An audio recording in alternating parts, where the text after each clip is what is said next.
Tonight, several developing stories as we come on the air. The White House now revealing tonight the president will declare a national emergency to get more money for his border wall. Tonight, Democrats firing back, calling this a lawless act and a gross abuse of power. Amid news tonight, the shutdown will be averted. The major storms and the emergency unfolding tonight, homes pulled off their foundations. You will hear the woman screaming from inside her home as it slides away. We're on the scene tonight. The deadly takedown near a U.S. naval base tonight, a man crashing his vehicle, then charging the guards. The images coming in now. A major turn tonight, breaking news in the investigation into an alleged hate crime attack on actor Jussie Smollett. Chicago police have found the men in this surveillance. And what we've now learned tonight, it comes just hours after the Robin Roberts exclusive. The major controversy in New York City tonight, the stunning decision by Amazon to suddenly pull out, canceling plans for its new headquarters. Tens of thousands of jobs vanishing. Tonight, some community members outraged. The Valentine's scare at this hour, more than 24 children rushed to the hospital, the numbers growing, sickened by Valentine's candy. The unbelievable story from the young jogger himself tonight, attacked by that mountain lion, killing the lion to save his own life. Tonight, in his own words, how he did it. Breaking news involving R. Kelly, what's now been reportedly turned over to the authorities. And there is important news tonight on the flu. This is ABC World News Tonight with David Muir. Good evening, and it's great to have you with us here on a very busy Thursday night. And we begin tonight with the president. The White House tonight saying he will declare a national emergency to get money to build his border wall. It comes as the president is expected to sign a funding bill in the coming hours that will keep the government open, but will only give President Trump money for about 55 miles of fencing. He asked for 200 miles. Tonight, Democrats already calling the president's move lawless and a gross abuse of power.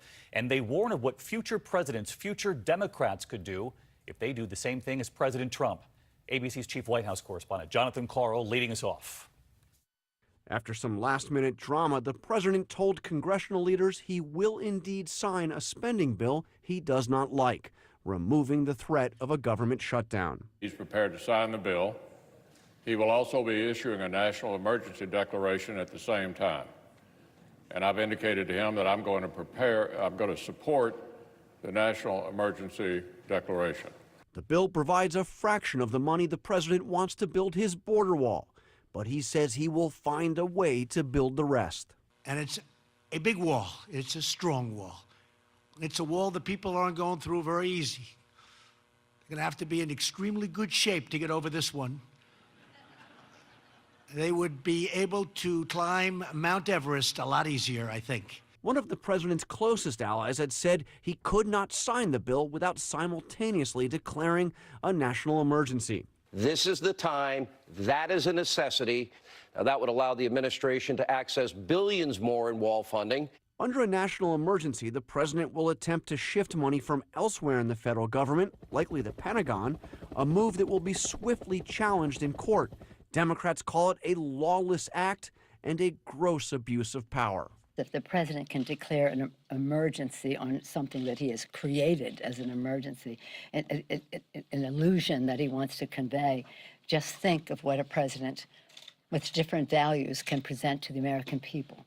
All right, so let's get to John Karl live at the White House tonight. And John, it's not just Democrats like Nancy Pelosi right there who are unhappy with the president's decision here to declare a national emergency. Many Republicans have been raising concerns for quite some time. They argue what future presidents could do as well. For example, a Democratic president, after a series of mass shootings, the steps that president could take.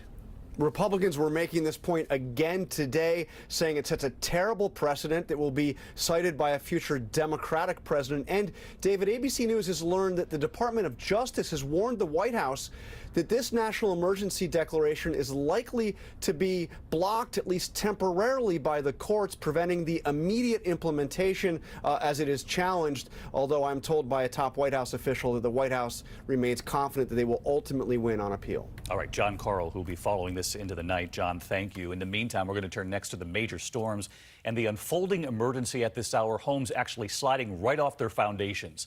In the Bay Area, San Francisco, a home with a woman inside, you can hear her screaming for help as it slides down a hillside. In Southern California tonight, an emergency rescue for a driver escaping to the top of his car. So many scenes like this one. At this hour, 20 states under weather alerts from California to Kentucky, and this system will head all the way east by the weekend. ABC's chief national correspondent Matt Gutman on the rescues tonight, including that woman who was screaming for help. Tonight, an all-out atmospheric assault in the west. You can see there is widespread destruction in that area. A road is missing. North of San Francisco, a landslide amid 6 inches of rain and 50-mile-per-hour wind gusts ripping a Sausalito home from its foundation. Deputies racing to find a woman pinned by debris in her home. Susan Gordon miraculously expected to be okay. Our Will Carp is there. You can see this home toppled on its side. Behind it, a ton of debris, and you can still hear all of that mud flowing down from the hillside. This entire area is evacuated. The big concern now, gas leaks and down power lines. San Jose Police. In this San Jose neighborhood, fears of flooding. Police going door to door to evacuate residents. While in Oakland, a big rig pushing that car out of the water. And in Southern California, flash flooding gouging out a chunk of this road near Palm Springs. The flooding also ripping apart this Riverside County home. Mandatory must-go-now evacuations in the area where the Holy Fire burned last summer. And multiple high-water rescues. 3 people saved here after their vehicle got trapped west of Palm Springs. Tragically, in Corona, California, one of 9 people rescued from floodwaters there did not survive. Now, this is the LA River, David. Normally just a trickle, not anymore. We mentioned those high water rescues, 30 of them just today in Riverside County alone. And those mandatory evacuation orders, thousands of people affected by them. Take Lake Elsinore just south of where we are. It's under its 6th mandatory evacuation just the past couple of months, and officials there concerned over evacuation fatigue, with only about 25% of the people there actually leaving. David. Wow, the LA River so often bone dry, raging there behind you tonight, Matt. Thank you. Let's get right to senior meteorologist Rob Marciano tracking this as it now moves across the country. Hey, Rob. Hi, David. Such a powerful storm with widespread amounts of ½ a foot of rain. We had a record amounts of water in the atmosphere measured above San Diego. Look at this atmospheric river now driving inland, and now the deserts are getting involved. Palm Springs over 3 inches. Las Vegas, Phoenix, you're getting it as well. The next storm will be colder. That will drop in. That will bring an avalanche threat. Salt Lake, the mountains of Colorado will get it. It does weaken as it gets into the midsection, but significant snow tomorrow. Kansas City to St. Louis and parts of the Ohio Valley could see 4 or 5 inches, and that eventually does push to the east this weekend. David? Rob Marciano with us as always. Thank you, Rob. Next tonight to the security breach at a Navy base in Corpus Christi. A speeding vehicle then crashing, the suspect then rushing the guards. There was then a deadly takedown, and ABC's Marcus Moore is in Texas tonight. Chaos outside a naval air base in Corpus Christi, Texas. A fireball seen in the distance, a car engulfed in flames, thick black smoke rising into the sky. It's going to be for a subject that took a victim's vehicle when they were pumping gas. Just minutes before, a suspect carjacking a woman at a nearby gas station. Hazardous driver, Highway 358, small black SUV that's speeding. Navy security chasing the speeding car before it crashed into the gate and exploded. The suspect getting out of the car and rushing the security guards, who opened fire, killing the man. Investigators descending on the crash site, that charred car landing on top of that security barrier. And David, there are still a lot of unanswered questions as the investigation continues in Corpus Christi. And David, tonight, that base is open. Marcus Moore tonight. Marcus, thank you. New developments as we're on the air this evening in the investigation into that alleged hate crime attack on actor Jussie Smollett. Chicago police tonight say they have found the men in this surveillance image right here from the night in question. And tonight we have learned they have now raided the home where those 2 men live. And in a stunning turn, at least one of those 2 people there has appeared on that program, Empire. ABC's Alex Perez is in Chicago.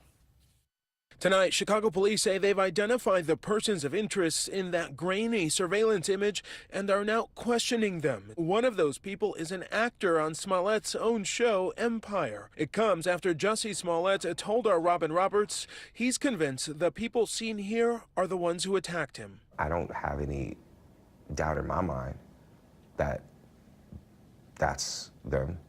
But police say they have no evidence the 2 people were involved in the attack. Smollett is being interviewed again by investigators. The Empire star now opening up about what happened that night he was on his phone talking to his manager. As I was crossing the intersection, I heard Empire. And I don't answer to Empire. My name ain't Empire. And I didn't answer. I kept walking, and then I heard Empire. So I turned around and I said, you just say to me, and I see the attacker masked, and he said, this MAGA country punches me right in the face. So I punched his ass back. And then we started tussling. There was a second person involved who was kicking me in my back. And then it just stopped.